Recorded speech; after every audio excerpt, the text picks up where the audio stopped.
Hello, I'm Philip Stoughton. I'm here at Electronica 2014 in Munich, and I'm joined by Pascal Fernandez from Avnet. Pascal, good to see you. Thanks for stopping by. Thanks for having me. I wanted to explore a couple of things. One in terms of technology, but first in terms of supply chain. What's going on in supply chain? We've been talking about supply chain being the most important part of perhaps a product fulfillment process for some time. How does that work for Avnet, and how does that work with the clients you're collaborating with? Well, supply chain is at the center of everything. The more our environment is stretched geographically and stretched between many players, so supply chain is more critical than ever. There's two ways to add value in an environment. In the value chain, you have R&D on one side, creating differentiation by the product, and supply chain, creating differentiation on how to make products available where the customer wants them. So we are very conscious that we are in the part of our ecosystem that is creating a lot of value. So supply chain is critical as ever. There's a lot of movement in the market today. People talk about big data, people talk about Right. Internet of Things.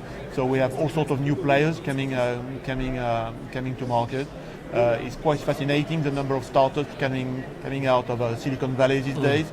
I think Stanford is sponsoring over 100 startups every year, and most of them are around the Internet of Things, or the Internet of Everything, as they say today, creating some fascinating new avenues.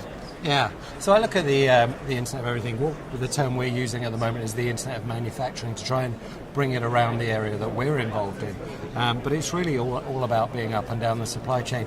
For you, it's an opportunity in terms of new customers in that. But what does it mean to you in terms of something to utilize to make your supply chain more dynamic?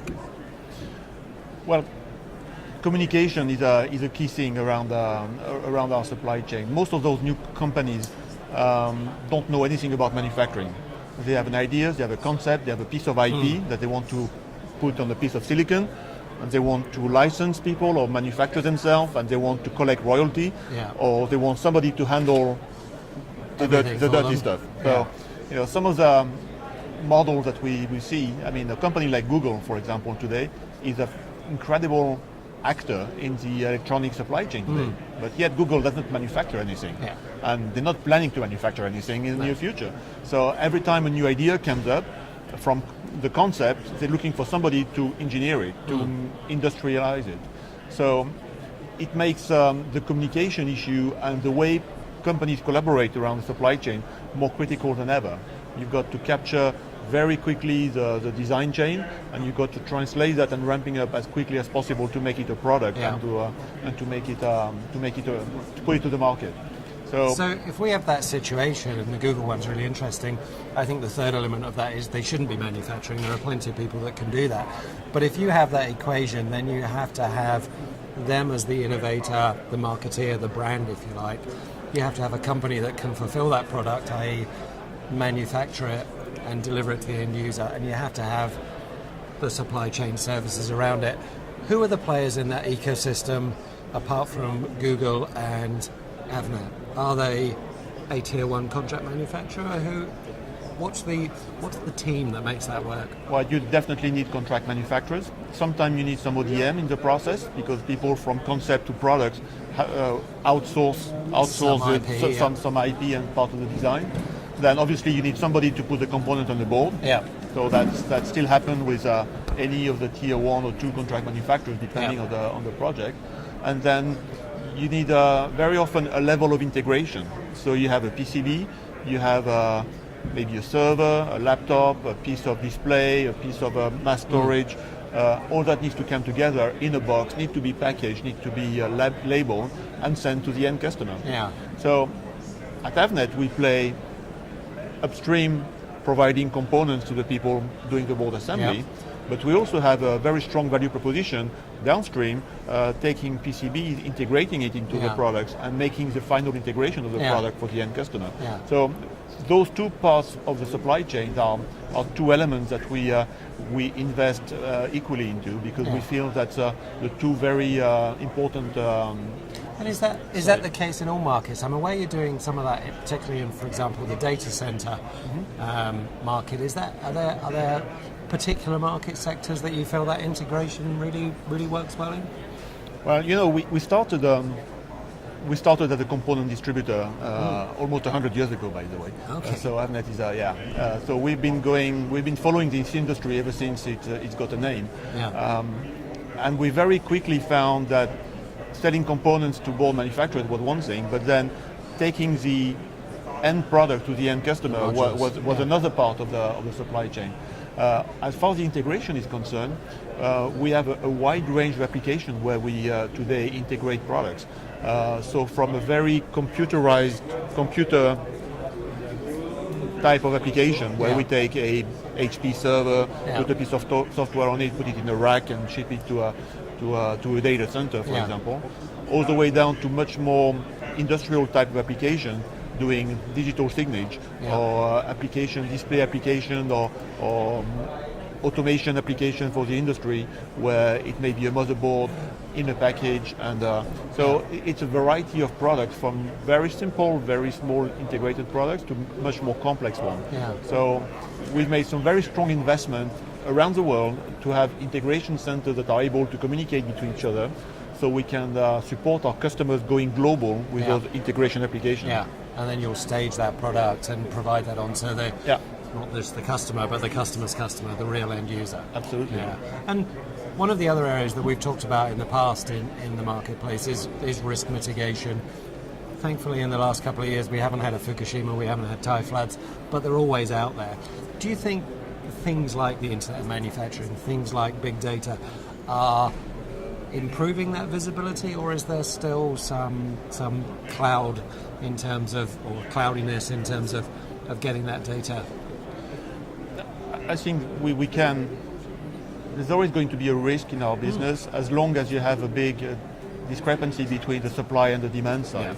Yeah. We still have 20 weeks lead time on one end, and on-the-spot reactivity expected by the market. So that's going to create risk all the time. Yeah. So the way we mitigate that risk is getting better. Companies do collaborate more between each other. We are talking more about multi-tier risk mitigation. Yeah. So OEM don't look at their tier 1 suppliers, but they get now some interest into the tier 2 and 3. Yeah. So a big OEM would expect his contract manufacturer to also communicate with his suppliers down the chain and bring back. So we see some multi-tier risk mitigation stories coming up. We talk a lot more about extended sales and operation planning, so extended SNOP, people call that integrated business planning, to have to take the SNOP process, which is very much an internal process inside companies, outside the company into the virtual enterprise. Yeah. So people invite their suppliers and their customers into their SNOP process, so they can share information much earlier than before. So it's a big thing. I think Fukushima and the various floodings and the various volcanoes that exploded, I think they created a market for themselves. So they created a risk mitigation market.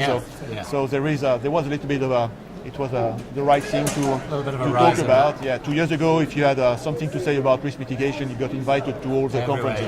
Yeah. I think people now came down a little bit. Say, right, some risk we can mitigate, some risk we can avoid, some risk we can transfer. So what can we assure? What can we outsource? What can we avoid? Yeah, and what's our plan? What's our reaction when stuff does happen? And do we have the right collaboration to do that? Last question: as a component distributor with a global footprint, you should be able to see what's happening pretty much everywhere. What do you see in 2015 for Europe, and which end user markets, automotive, medical, are what you consider to be attractive areas? Oh boy. Crystal ball time. Crystal ball time. Well, the market is better today than it was 12 months ago, so I think there's a consensus around that. So everybody is more or less growing. I think every market has recovered somehow from what it was 12 months ago. Mm-hmm. I think there's no sign that in the near term the bottom is going to fall out in anywhere. So I think we are planning for some reasonable growth in next calendar year. Each region has got different stories.